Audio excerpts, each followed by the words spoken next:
Panchayat Raj and demand rural development and also the demand women, child and disabled welfare.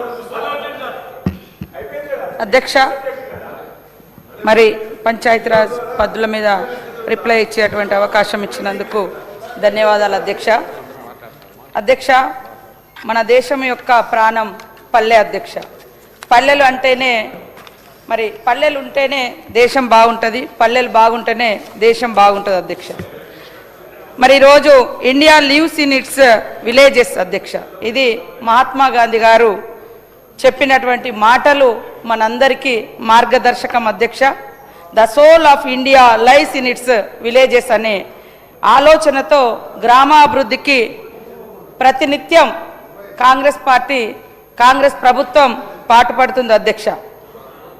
గ్రామాలే దేశానికి పట్టుగొమ్మలని చెప్పినటువంటి గ్రామ స్వరాజ్యం గాంధీ గారు కన్న కలలను నెరవేర్చడం కోసం ఈ ప్రభుత్వం, ఇందిరమ్మ ప్రభుత్వం, ప్రజా ప్రభుత్వం, రేవంత్ రెడ్డి ప్రభుత్వం నిరంతరం కట్టుబడి పనిచేస్తూ ఉంది అధ్యక్ష. ఈరోజు 73వ రాజ్యాంగ సవరణ ద్వారా 1992లో పంచాయతీరాజ్ వ్యవస్థకు చట్టబద్ధత తీసుకొచ్చింది కూడా కాంగ్రెస్ ప్రభుత్వమే అధ్యక్ష. తద్వారా గ్రామాలకు అధికారం, ప్రజలకు స్వయం నిర్ణయ అధికారం ఇచ్చింది కూడా మరి మన ప్రభుత్వమే అధ్యక్ష. Power to the people is the true spirit of democracy అధ్యక్ష. Power to the people is the true spirit of democracy అధ్యక్ష. అంటే ప్రజల చేతుల్లోనే అధికారాన్ని పెట్టడమే నిజమైన ప్రజాస్వామ్యం. ఈ సిద్ధాంతాన్ని కాంగ్రెస్ పార్టీ కార్యరూపంలోకి తీసుకొచ్చింది అధ్యక్ష, అమలు చేస్తూ ఉంది అధ్యక్ష. గ్రామాల అభివృద్ధి కోసం కాంగ్రెస్ ప్రభుత్వము అనేక కార్యక్రమాలను కూడా తీసుకొచ్చి మరి నాటి నుండి నేటి వరకు మార్పులు చేర్పులు గ్రామాల అభివృద్ధి పదంలోకి తీసుకెళ్లడానికి రాజ్యాంగబద్ధంగా హక్కులు అధికారాలను కూడా గ్రామ సభలకు ఇవ్వడం జరిగింది అధ్యక్ష.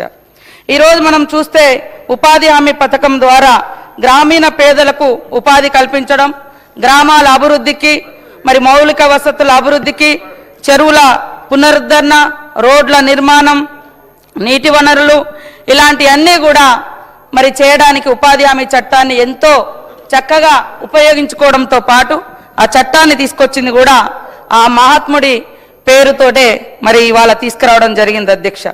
మహిళల సాధికారతలో కూడా కాంగ్రెస్ ప్రభుత్వం కీలక పాత్ర పోషించింది అధ్యక్ష.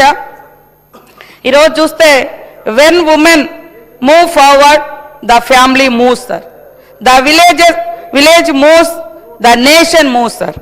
అంటే ఈ అంశాన్ని, ఈ యొక్క విషయాన్ని చెప్పింది గాంధీ గారు అధ్యక్ష. When women move forward the family moves, the villages moves, the nation moves అని మరి మన మొదటి భారతదేశ ప్రధానమంత్రి గారు జవహర్లాల్ నెహ్రూ గారు చెప్పినటువంటి స్ఫూర్తితో మేము ముందుకెళ్తా ఉన్నాం అధ్యక్ష. ఈ భావంతో పంచాయతీలలో మహిళలకు 33% రిజర్వేషన్లు ఇచ్చి గ్రామ పాలనలో మహిళల పాత్రను పెంచింది కాంగ్రెస్ పార్టీ, కాంగ్రెస్ ప్రభుత్వం అధ్యక్ష. సామాజిక న్యాయం కోసం ఎస్సీ ఎస్టీ బీసీ వర్గాలకు పంచాయతీలలో ప్రాధాన్యత కల్పించింది కూడా మా ప్రభుత్వమే అధ్యక్ష. నాడు గ్రామ స్థాయిలో సమాన అవకాశాలు, మరి ఈరోజు గ్రామ సంపద పెంచడం, మహిళల యొక్క నిర్ణయాధికార పాత్ర పెంచడం అనేది ఇంపార్టెంట్ అనే ఉద్దేశంతో మరి ఆ రోజు ఇలాంటి 33% రిజర్వేషన్ తీసుకురావడం జరిగింది అధ్యక్ష. అదేవిధంగా రాజీవ్ గాంధీ గారి కూడా వారి మాటలు మనకెంతో స్ఫూర్తిదాయకం అధ్యక్ష. గ్రామాలు కానీ డెవలప్మెంట్ విషయంలో కానీ వాట్ ఈస్ ద డెవలప్మెంట్ అనే అంశాన్ని చూస్తే, development is not about building roads alone but about empowering peoples అధ్యక్ష. ఈ భావనతో గ్రామాభివృద్ధిని కేవలం మౌలిక వసతులకే పరిమితం చేయకుండా ప్రజల సాధికారత, మరి అదేవిధంగా అభివృద్ధి, ఇవన్నింటి వైపు మేము దృష్టి పెట్టడం జరిగింది అధ్యక్ష. ఈ రకంగా గ్రామ పంచాయతీలను బలపరిచిన చరిత్ర కాంగ్రెస్ది, ప్రజలకు అధికారాన్ని ఇచ్చిన ఘనత కాంగ్రెస్ది, గ్రామ స్వరాజ్యాన్ని ఆచరణలో పెట్టిన ఘనత కూడా కాంగ్రెస్ ది అధ్యక్ష. Strong villages make a strong nation అధ్యక్ష. ఈ స్ఫూర్తితోటి మేము నిరంతరం పనిచేస్తూ ఉన్నాం అధ్యక్ష. ఈరోజు మరి ఈ పద్దుల మీద మాట్లాడేటప్పుడు మొన్న పల్లెలలో అభివృద్ధి పడకేసింది, రాష్ట్రం నిధులు ఇవ్వడం లేదని ఒక అలిగేషన్ చేయడం జరిగింది అధ్యక్ష. వాస్తవానికి లాస్ట్ 2 years ఇప్పటిదాకా మనం ఏదైతే డిస్కస్ చేయడం జరిగిందో 42% బీసీ రిజర్వేషన్, దాని మూలంగానే ఎన్నికలు నిర్వహించలేకపోయినాం తప్ప వేరే ఇతరత్ర కారణాలు కాదు అధ్యక్ష. దాని మూలంగా 15th ఫైనాన్స్లో ఏదైతే నిధులు రావాలో అవి రాకపోవడం మూలంగా కొన్ని ఆటంకాలు అయినాయి తప్ప మొత్తము పల్లెలు పడకేయలేదు, అభివృద్ధి కుంటుపడలేదు. నిరంతరం మేము అక్కడ ఉండేటువంటి స్పెషల్ ఆఫీసర్లతో పనులు చేయించినాం, కార్యదర్శులతో పనులు చేయించినాం. మరి అధ్యక్ష, ఒక సామెత ఉంది అధ్యక్ష, పంచాంగం పోగానే నక్షత్రాలు రాలిపోవు అని. ఈరోజు బీఆర్ఎస్ పోగానే మొత్తం జరిగేటువంటి పనులన్నీ ఆగిపోతాయి అధ్యక్ష, చేయట్లేదు అధ్యక్ష. మరి పనులన్నీ ఆగిపోతే ఇవాళ 1000 మంది శానిటేషన్ వర్కర్స్ ఉన్నారు, సెక్రటరీస్ ఉన్నారు, ఇతరత్ర అధికారులు ఉన్నారు.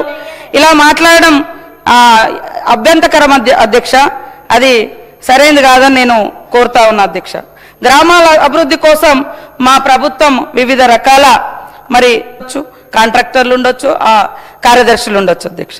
అదేవిధంగా 2024-25 సంవత్సరంలో 15th ఫైనాన్స్ నిధులకు సంబంధించి ఇప్పటి వరకు 1280 కోట్లు మన రాష్ట్రానికి రాగా అధ్యక్ష. స్టేట్ మ్యాచింగ్ గ్రాంట్ మరి కింద మనము 611 కోట్లను రిలీజ్ చేసినాం అధ్యక్ష. అదేవిధంగా 2025-26 ఏడాదికి స్టేట్ మ్యాచింగ్ గ్రాంట్ కింద 400 కోట్లను జీపీలకు రిలీజ్ చేయడం జరిగింది అధ్యక్ష. అంటే గత 2 సంవత్సరాలుగా గ్రామ పంచాయతీలకు ఈ ప్రభుత్వం వచ్చిన తర్వాత మరి 1011 కోట్ల రూపాయలను మేము ఇచ్చినాం అధ్యక్ష. కానీ వాళ్ళు ఏమన్నారంటే ₹1 కూడా రిలీజ్ చేయలేదు అనడం జరిగింది అధ్యక్ష. అది బాధాకరం అధ్యక్ష. అదేవిధంగా అంతకుముందు ఏడాదితో కలిపితే మరి 1329 కోట్లను పల్లెల అభివృద్ధి కోసం మా ప్రభుత్వం వెచ్చించింది అధ్యక్ష. ఇవన్నీ కూడా ప్రజల భాగస్వామ్యంతో 2 విడతలుగా మేము ఇంకా ఈ అంటే ఎన్ఆర్ఈజీఎస్ పనులు కానీ ఇతరత్ర కానీ గ్రామాలలో దాదాపుగా 2 విడతలుగా 2199 కోట్లతోటి దాదాపుగా 1,00,000కు పైగా పనులకు శ్రీకారం చుట్టి గ్రామాల అభివృద్ధికి బలమైన పునాదులు వేయడం జరిగింది అధ్యక్ష. ఇవన్నీ పల్లె జాతర పేరుతోటి అందులో కమ్యూనిటీ డెవలప్మెంట్ కావచ్చు, పర్సనల్ అసెట్స్ సంబంధించినటువంటి పనులను కూడా చేయడం జరిగింది అధ్యక్ష. గ్రామ పంచాయతీ భవనాలు, అంగన్వాడీలు, అదేవిధంగా పశువుల కొట్టాల నిర్మాణం, మేకల షెడ్లు, కోళ్ల షెడ్లు, చెక్ డ్యాములు, ఉద్యానవనాలు వంటి అనేక అభివృద్ధి